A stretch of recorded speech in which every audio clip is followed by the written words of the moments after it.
Le nœud nord en maison 8, le nœud sud en maison 2. L'individu est en lutte à l'intérieur de lui-même aux niveaux les plus fondamentaux avec cette position. Son karma est de surmonter l'extrême possessivité de ses incarnations passées.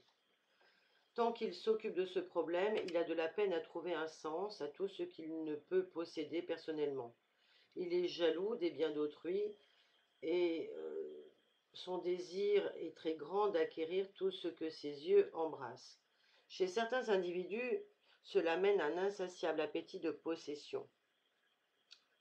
De plus, on peut constater une détermination qui est très grande et dans cette démarche et qu'il est bien difficile de le freiner dans cette volonté. Sa vie sera presque toujours basée sur la force sexuelle et sa manière d'envisager la sexualité est dans une très large mesure hautement pervertie. Il y a quelque chose d'ailleurs d'animal dans la nature du sujet, que ce soit visible ou non. Il y a un refus délibéré de l'influence civilisatrice de la société. Dans ses incarnations passées, l'individu ne comprenait pas vraiment l'importance des valeurs d'autrui et il poursuivait son chemin sans remarquer en quoi il affectait les autres. L'âme s'est ainsi fabriqué un véritable réseau de besoins, qu'ils soient ou non satisfaits. Il reste toujours de plus en plus important jusqu'à être au-delà de sa portée. C'est un peu comme l'âne du proverbe cherchant à atteindre une carotte attachée à sa tête et il se rend rarement compte qu'il l'a lui-même mise ici. Son entourage lui donnerait la lune si elle pouvait lui décrocher. Mais chacun sait qu'elle ne serait qu'un jouet momentané qu'il écarterait rapidement et remplacerait par un autre besoin.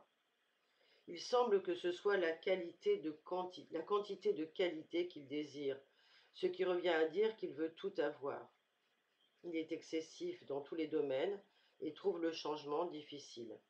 Même s'il sait qu'il court au désastre, il s'engage si passionnément que lorsqu'il découvre ses erreurs, il est si loin de son point de départ qu'il ne peut faire marche arrière. Il persévère donc dans son erreur, car ce chemin est le seul que ses yeux arrivent à distinguer. Dans certains cas, il va jusqu'à de telles extrémités qu'il peut entrer en conflit avec la loi. Et longtemps après qu'il ait commis son erreur, il continue à essayer de convaincre les autres de son bon droit. Plus que toute autre position nodale, notez que cet individu doit comprendre à contrôler, car sans discipline, il peut, à cause de sa trop grande indulgence envers lui-même, faire de sa vie et celle des autres un véritable gâchis. Certains d'ailleurs possèdent une infirmité qui les amène si près de la mort que leurs yeux s'ouvrent à une nouvelle manière de vivre et de considérer la vie. D'autres sont poussés à l'extrême dans leurs expériences sexuelles de façon à ce qu'ils deviennent plus objectifs dans la vision de leur comportement. Quoi qu'il en soit, la leçon karmique se présente toujours de la même manière. L'individu se maltraite tellement qu'il remet toujours en cause le terrain déjà parcouru.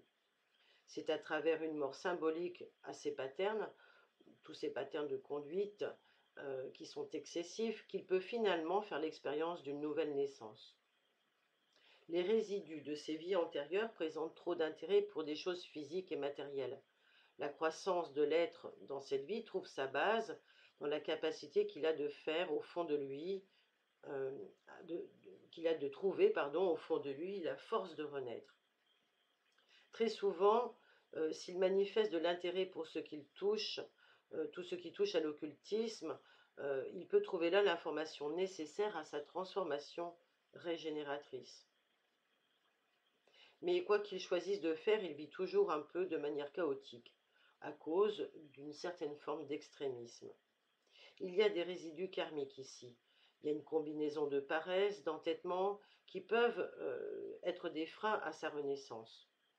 Même si l'âme désire la transformation, il y a de la peine à la trouver et à focaliser l'énergie en lui pour arriver à cette transformation. Le plus difficile restera d'apprendre à marcher sans laisser de traces, car il cherche toujours désespérément à impressionner les autres, à qui il rend la vie très pesante. Les relations sont très importantes pour lui. Il a gardé de ses anciennes incarnations l'habitude de voir le monde divisé en castes, et il continue à lutter à l'intérieur de ce monde cloisonné pour acquérir un statut légal, persuadé que certaines personnes sont plus favorisées que d'autres. Alors, à travers son nœud nord en maison 8, il doit détruire son ancien système de valeurs et passer par de nouvelles métamorphoses qui vont le mettre en accord avec les valeurs des autres. Il a beaucoup à apprendre de tous ses proches, à partir du moment où il commence à les écouter.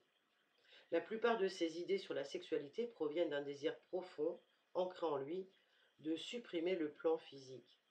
Elle le mène sur le chemin du dédain ultime de lui-même, aussi bien qu'à l'aversion pour la vie physique et matérielle qu'il mène depuis si longtemps.